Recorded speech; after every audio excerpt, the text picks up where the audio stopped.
Are you wondering how to learn Spanish in 2026? This video is for you.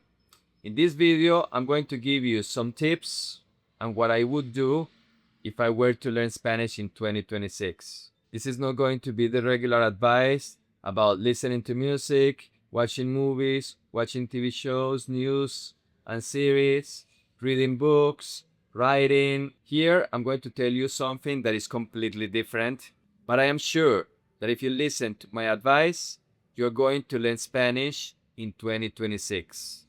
Number 1, learn the 1000 most frequent, most important, and most useful words in Spanish. So, what can you do with these 1000 words? You can do many different things. First, you can practice the pronunciation. Learning how to pronounce them is going to help you to understand other people when they speak to you, native Spanish speakers, and it's also going to help native Spanish speakers understand when you speak to them. That's why pronunciation is key. Many people know a lot of vocabulary, a lot of words, a lot of verbs, nouns and adjectives, connecting words, but when they say the words, the pronunciation is completely different. It's totally off. And that is a big problem. What else can you do with these 1000 words?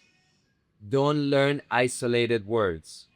Learn phrases, expressions, chunks. For instance, if you learn the verb tener, learn different phrases with the verb tener. Tengo 45 años. I'm 45. Tengo hambre. I'm hungry. Tengo frío. I'm cold. Tengo calor. I'm hot. There are so many words that you can learn and that will be really useful on a daily basis. Number 3, you can also come up with your own examples. You need to make the language your own.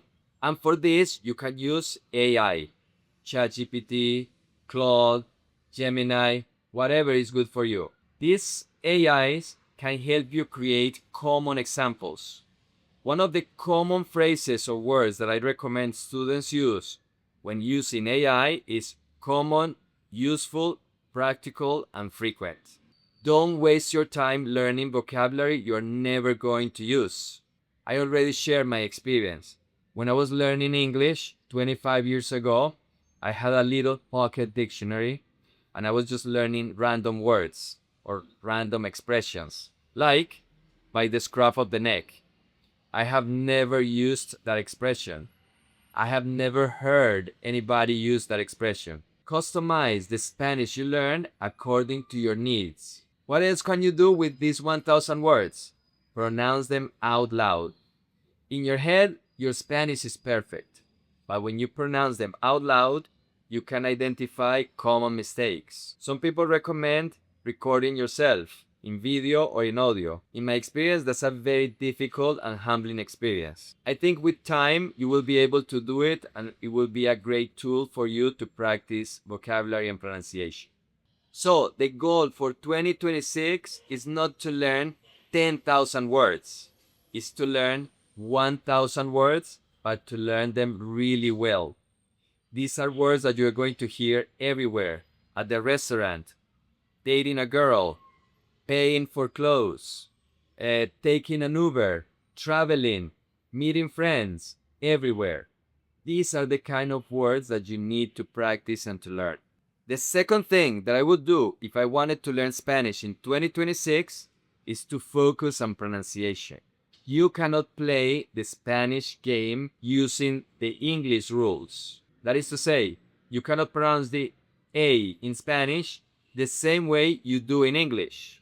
You need to understand that the H in Spanish is silent, that we don't pronounce it, ever.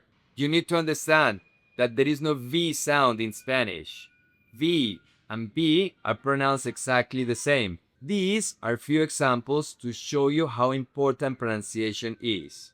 Number 3, learn about connected speech. Linking words, letters, and sounds.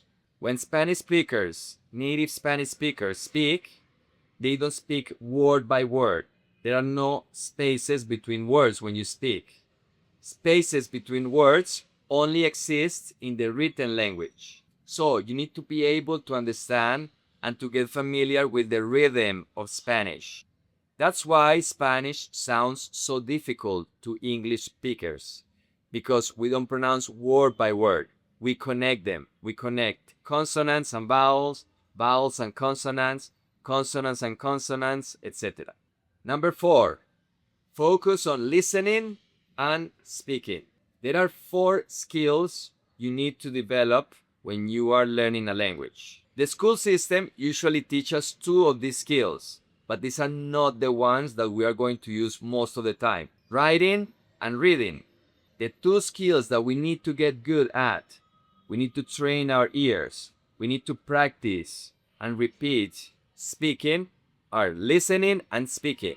These are the 2 skills we're going to use all the time. It doesn't mean that you cannot learn a lot by reading and writing, but listening and speaking are the most important skills that you need to develop. Number 5, listen to real speed Spanish. Forget about slow Spanish. Everybody's talking about comprehensible input, and everybody thinks that comprehensible input is to speak Spanish very slowly. Let me tell you a story. I have 3 children. One is 9, Alessandro is 9, Dante is 8, and my little boy is 4 months old, Davide. When my wife and I found out that we were expecting a child, I decided that I was going to do something very important. I was only going to speak to the baby in English. He or she was only going to watch TV in English. It was a big responsibility. It was a lot of work. People from my wife's family and from my family would tell me that I was getting the baby confused because he took a little bit longer than normal to start speaking. But after a while, when he started speaking both in English and Spanish, everybody was very happy and I was a genius back then. Why am I saying this? Because a child and an adult learn in 2 different ways. You cannot learn Spanish the way you learned English.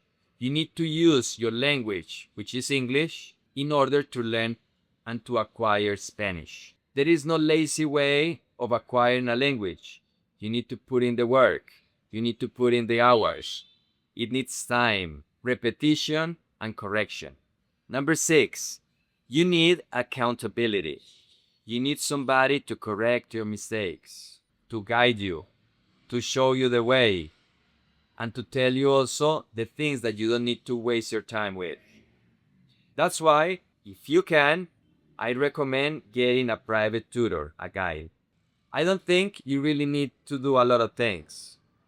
Practice, correct your mistakes, study, learn new things, and do it every day.